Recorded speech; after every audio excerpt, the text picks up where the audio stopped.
Andrea Brillantes sumugod sa bahay nila ni Catherine Bernardo at Miles Ocampo.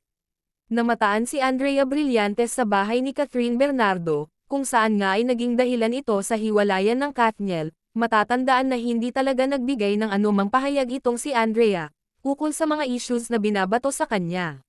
Sa isang interview ng press ay naitanong sa dalaga ang controversial ng hiwalayan ng Katniel, at ano ang masasabi niya tungkol dito, na mismo siya ay dinadawat ang kanyang pangalan sa naturang isyu, at naging matunog nga sa social media, na siya ang sumira ng 11 years na pagmamahalan ni Daniel at Catherine o Katniel.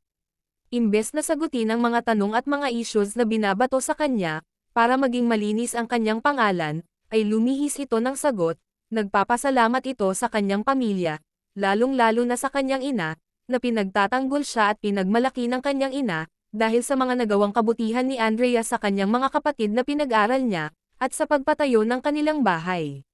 Hindi na nagtanong ang press muli kay Andrea dahil umalis na ito, bago pa man, nakapagbitaw muli ng tanong ang media.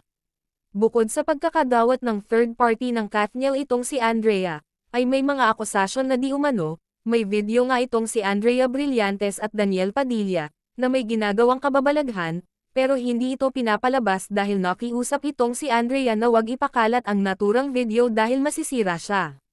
Samantala, hindi pa man natapos ang issues ni Andrea sa Katniel, ay may isang lumitaw na naman na scandal video ni Andrea Brillantes, pero sa pagkakataong ito ay hindi haka-haka kundi totoo talaga, dahil mismong si Miles Ocampo ang nakakita ng video ni Andrea Brillantes kasama ang kanyang ex-boyfriend na si Elijah Canlas, kung saan ay naging third party din itong si Andrea sa hiwalayan ng dalawa.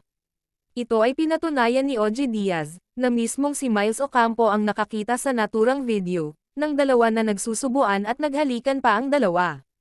Sa puntong iyon nang makita ni Miles ang ginagawa ni Elijah at Andrea, ay agad nitong nang message kay Elijah, para kumprontahin ito ukol sa naturang video.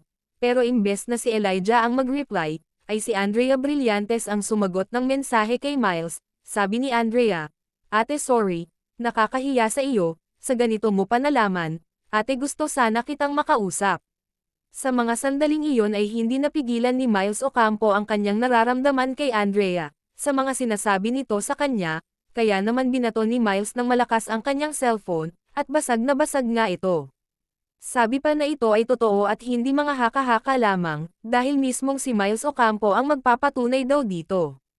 Matatandaan, weeks after breakup, ay pumutok ang balitang nagkamabutihan nga itong si Andrea Brillantes at Elijah Canlas, at sa mga panahon ding iyon ay naging mainit pa ang pagkakasangkot ni Andrea sa hiwalayang Katniel. Dito nga ay may napagsabi na isang source, na itong si Andrea Brillantes ay nakitang pumunta sa bahay nila ni Catherine Bernardo at Miles Ocampo.